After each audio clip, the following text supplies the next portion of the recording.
Bonjour et bienvenue à notre première journée de notre nouvelle pour nous préparer pour Noël. Donc chaque jour, je vous offre quelques minutes de réflexion sur un thème, un P. En fait, il y a 9 P. Donc le premier aujourd'hui, c'est la patience. Et chaque fois, je vous donne un texte biblique à réfléchir, quelques points pour vous aider dans votre prière. Et après, une petite challenge, si vous voulez, pour quelque chose, comment mettre ça en place. Voilà, donc comme je disais, le premier aujourd'hui, c'est la patience. Donc le texte que je vous pose, c'est la première lettre de Saint Paul aux Corinthiens, chapitre 13, verset 4. 1 Corinthiens 13, verset 4. L'amour prend patience. C'est pas par hasard que la première qualité de l'amour que Saint Paul a trouvé, qui était inspiré par Dieu, c'est la patience. Et si Dieu est amour, ça veut dire que Dieu est toujours patient. Et je crois que c'est là on a besoin de commencer notre réflexion. Comment est-ce que Dieu est patient avec moi? Peut-être pendant de longues années, je n'étais pas très tourné vers lui, ou je passais des moments un peu flous, ou peut-être c'est un peu en dents de scie ma vie spirituelle. Et chaque fois, le Seigneur a toujours fait preuve de patience.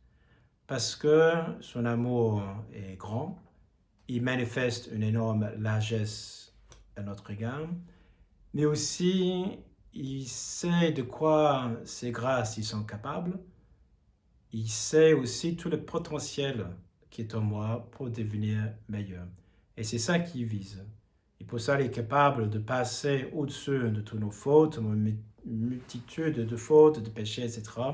Parce qu'il sait ce que je peux en devenir. Donc, la première chose, c'est d'identifier quelles sont mes sources d'impatience. Je ne parle pas de personnes en particulier, mais je demande avec cette personne ou ses enfants, ou voilà, un patron, un collègue, etc., pourquoi cette personne me pousse à perdre la patience. Il peut y avoir plusieurs raisons. Souvent, c'est un peu le désir de contrôler, de faire en sorte, par amour, que l'autre fasse bien. Je vois bien que le bien que l'autre doit faire. Et quand il ne fait pas, ça m'énerve. En plus, je considère que c'est des gâchis. Il ne faut pas oublier que Dieu, quand il me regarde aussi, il me regarde de la même manière.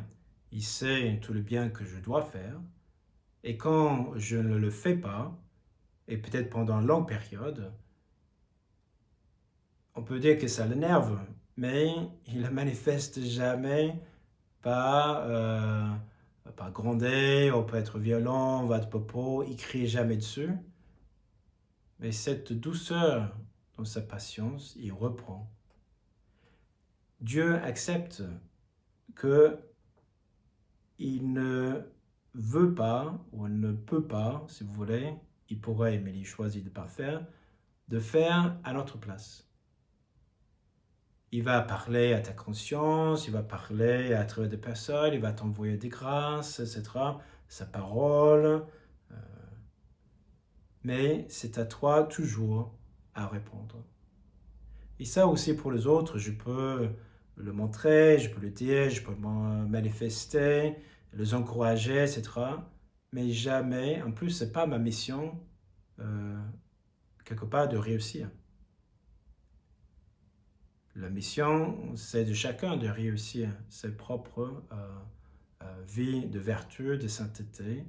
Je peux aider, je peux encourager, je peux montrer le bon chemin, mais ce n'est pas à moi de le faire à la place. C'est déjà la frustration que l'autre ne fait pas. Ça ne m'empêche pas de continuer à exhorter, de faire le nécessaire, etc.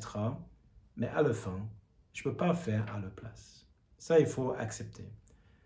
Deuxièmement, d'accepter que certaines choses seront mal faites pendant une période.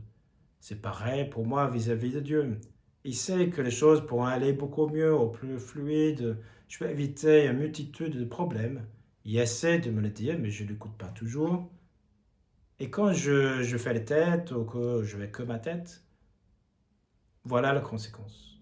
Et Dieu accepte de cohabiter avec moi dans un cœur, dans un monde qui est imparfait à cause de mes imperfections, mes entêtements, de ma cécité, ou je ne veux pas l'entendre, ou ma manque de volonté. Même chose avec les autres. Je ne peux pas faire à leur place, donc je dois accepter que les choses seront mal faites quand ça revient à la responsabilité de l'autre. Et si je suis trop rapide de le faire à leur place parce que je ne supporte pas que les choses soient comme ça, là, ça me pousse à l'impatience. La patience, c'est dire, ok, et tu assumes tes responsabilités, ça peut être un peu douloureux pendant une période, mais c'est comme ça que tu vas apprendre par toi-même. Donc, le petit challenge que je vous propose, c'est la personne qui t'énerve ou qui te pousse à l'impatience. De prier pour cette personne aujourd'hui et pas pour que l'autre devienne comme ça ou qu'il fait ce que je lui ai dit ou prévu. Mais juste prier le Seigneur, que le Seigneur le bénisse, qu'il le remplisse de son amour. C'est juste dans la gratuité de cette prière et dire en toi-même, toi, tu as une chance pour moi. Si tu veux être patient, c'est comme toute autre chose. La patience s'apprend en ayant confronté, en étant plutôt confronté par des situations qui potentiellement me sortent de mes gonds. Et quand je refuse de céder à l'impatience, la frustration, etc., et je dis intérieurement, malgré tout, tu as une chance pour moi. Peut-être mes enfants m'énervent parce qu'ils ne font pas ce que je demande. Voilà. Mais c'est un bon problème d'avoir, dans le sens que si je n'avais pas d'enfants, quelle chance de les avoir, de les chérir. Et même s'ils sont difficiles de temps à autre, mais quand même, c'est un bon problème d'avoir, qui me désobéissent ou qui ne font pas ce que je demande.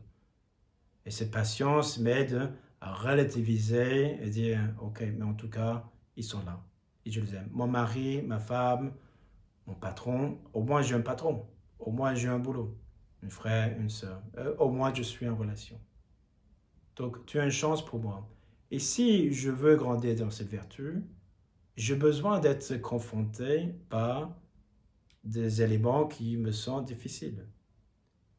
Si je suis entouré par des gens qui sont hyper sympas, ils font toujours ce que je demande, je peux avoir l'impression que je suis hyper patient, mais c'est pas vrai. C'est uniquement quand ma patience est mise à rude épreuve par quelqu'un, là, le vertu est appelé, et c'est là où je dois, par un acte de patience, passer au autre, manifester la largesse, me détacher du résultat, de me dire tu as une chance pour moi. Et là, je fais un acte de patience et je grandis dans la patience. Donc, si tu demandes au Seigneur aujourd'hui, rends-moi patient, ne soyez pas surpris qu'il t'envoie des gens qui t'énervent. Mais c'est pour toi pour grandir et devenir davantage comme lui. Et avec la patience vient la paix. Donc, je vous souhaite en ce premier jour de notre neuvaine une belle journée avec certaines personnes qui vont peut-être vous énerver, mais c'est une chance pour toi pour grandir dans cette vertu. Donc, je vous laisse avec la parole de Dieu à contempler la prière pour ces personnes que vous trouvez un peu plus difficiles aujourd'hui. Et que Dieu vous bénisse et à demain pour notre prochain paix de la nouvelle de Noël 2020. Bonne journée.